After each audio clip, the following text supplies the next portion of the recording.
waa gabadhii guursatay ninka laga roonaha ah ee ka timid Mareykanka isla markaana ku bixisay lacagta aadka u faraha badan. Gabadha halkan kaaga muuqata waxa ay karaash ku ahayd ama sidoo kale ay jeclayd wiilkan ay ugu dambeyn la aqal gashay isla markaana ay ku bixisay lacagta aadka u faraha badan. Balse maxaa dhacay hamiinkii arooska? Waa la galbiyay, familkii ayaa isugu yimid kadibna waxa loo diray halkaasi iyo goobtii ay ku aqal gali lahaayeen. qayladhaan ayaa isla markii gabadha ka soo yeertay. Waxaana rabaa inaan kula wadaago qisadan la yaab kale. Wiilkii asagoo arooskiisi jooga yiri dhabarka ayaa xanuunaya. Fadlan iga wada meeshan. Ugu dambeynna markii laga galbiyay oo gurgiisii loo galbiyay ay wax walba isbedeleen. Dadkii caanka ahay ee ka soo qayb galay arooska ayaa yaabay qaabka ay wax u socdaan. Gabadhu ninka ay Mareykanka uga timid isla markaana ay ku qarash garayday inay guursato. Ugu dambeynna ay riyadeedii ka rumaysay oo ah inay maleelay meel la soo istaagto oo ah nin inta badan Soomaalidu ay aad u taqaano isla markaana ku caanbaxay inuu yahay laga roone. Magaalada Muqdisho fasahaadiyay dad badan. Balse hamiinkii arooska maxaa dhacay ee gabadhani waxa ay ka soo jeedaa Jamhuuriyadda Barakeysan ee Somaliland.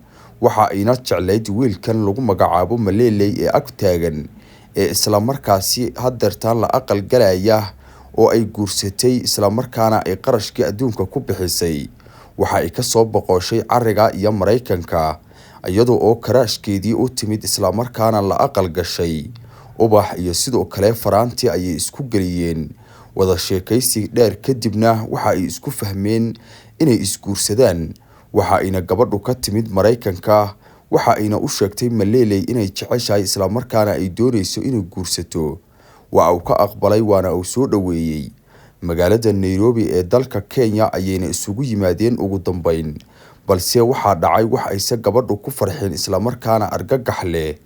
Gabadhii doonaysay ninka ragga ah ee isla markaasi ugu tala gashay inay guursato ninkan. Wax walba ayaa isbedelay, wax walbana fashil ayay ku soo aruureen. Gabadhu jacaylka ayaa xad dhaaf ku ahay ay u qabto wiilkan. Waxa ayna doonaysay inay hantido arooskiisii. Waxa uu soo qaatay boorso sida halkan idinkaga muuqata. Waxa uuna u egyahay nin rag ah qof aan ahayn. Waxa uu soo qaatay boorso. Waxa uuna gabadha ugu dhigdhigay sidii aan loo baahnayn. Dadku waxa ay ka duubanayaan muuqaalo ilaa heer markii dambe uu yiraahdo dhabarka ayaa xanuunaya. Waxaan ku caajisay arooska, hal iga wado goobtan. Balse markii laga waday oo gurigii loo galbiyay maxaa dhacay? Wax walba waxa ay noqdeen wax lala yaabo isla markaana ay gabadhu la argagaxdo. Waxayna filawaay ku noqday wixii ay dadku sheegayeen oo ahay ninkani waa laga roone, waa la masruufaa, waxa uuna ka helaa ragga. Balse gabadhani waxa oo dhan ma aysan doonaynin iyadu inay maqasho ay dadku u sheegayaan. Kaliya waxa u muuqatay jacaylka Maleelay. Waxa ayna go'aankeedu ahay inay lacagtii adduunka ku bixido guursato Maleelay.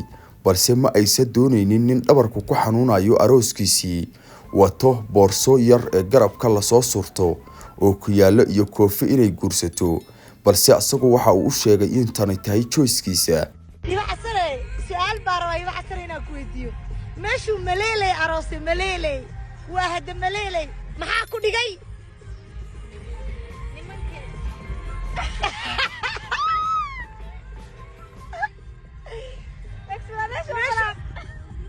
مليلي ما اعرف زودوا هلاقي دبروف ما شاء الله ورقوا برواقه ماشو مليلي عروسي waa uu dhacay aroosku.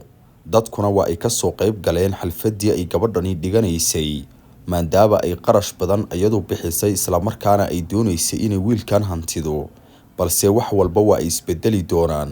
Dadku waxa ay ahaayeen kuwa faraxsan ka soo qayb galay arooskan. Halka kuwa kalena ay aad ula yaabanaayeen ee wiilkan guursanaya iyo sidoo kale qaabkii ayagu ay ka filanayeen.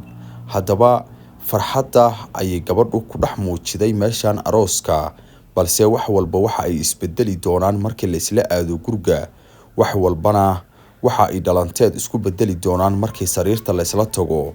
Markii laga soo tago arooska ay gabadhani qarash garayday iyo sidoo kale dadka caanka ah oo ka soo qayb galay iyo sidoo kale familkeedii oo ay isugu wacday waxayna ka soo jeeday gabadhu jamhuuriyadda barakaysan ee Somaliland gaar ahaan waxay ka soo jeeday magaalada Burco waxa ina jeclayd wiilkan haddaba war iyo dhamaantiis wiilkani markii uu gabadhan sidan ula aqal galay asagoo oo jijimadiisa wata fanaanadiisa markii ay weydiido ay tiri qaabkan qaab ka duwan ayaan doonayaa inaan kuugu labiso waxa uu yiri taas haygala hadlin tani waa choice-kayga waxaan u arkaa qaabka ugu dambeeya ee labiskayga inuu yahay sidan gabadhu waa ay ku qaadatay waxa ina soo wada galeen aroos iyo sidoo kale farxad go'aana waxa ay ku gaartay inay labiskiisa u daydo haddaba Malele markii goobtii xalfadii soo dhamaatay arooska dadkii isugu yimaadana aroos lagamana raagay ay isla markii kala tageen isla markaana fantashiru fil ardi ay ka dhacday goobtii hoolka arooska waxa lagu qaaday gaari waxaana loo galbiyay sidii caadiga ahayd gurgoodii ay ugu tala galeen inay ku aqal galaan habeenkii koobaad Malele waxa uu ahay mid dhabarku aad u xanuunayo waana uu iska seexday mana uusan samaynin wax shaqo ah taasi oo inta badan arooska iyo aroosaduba ay sameeyaan oo inta badan la soo wada daalo isla markaana la iska seexdo waagii ayaa bariyay balse wiilkani waxba ma samaynayo sariirtii ayuu iska kor jiifaa waa uu iska cunteeyaa waana uu soo kacaa kaliyana waxa uu ka sheegtaa qaybta dhabarka haddaba gabadhii ayaa aad u argagaxday waxa ina la yaabtay ninkii karaashka ay ku ahayd oo iska seexanaya isla markaana soo kacaya gabadhii ayaa aad u argagaxday waxa ina la yaabtay ninkani waxa uu samaynayo wax walba ayay samayday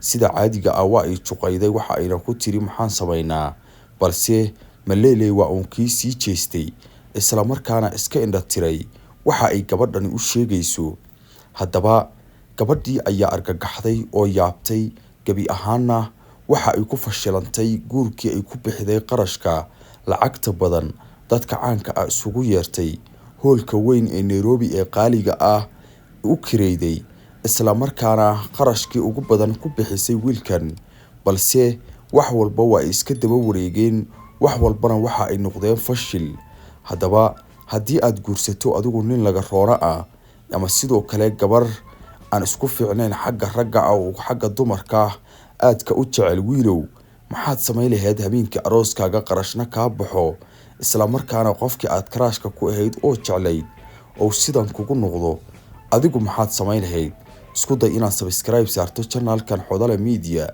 mahadsanid Malele meelo ka xarooday iyo dumaashiday aniga iskaabulnimo ku fadhiyo masaajidka liigay bas Malele meelo ka xarooda ma anta taagnaha wiilkii ku darsanaa wallahi kale haas inta sugay waqti waay wiilkii ku dhaaf maya abarta ka taa Malele meelo ka xarooda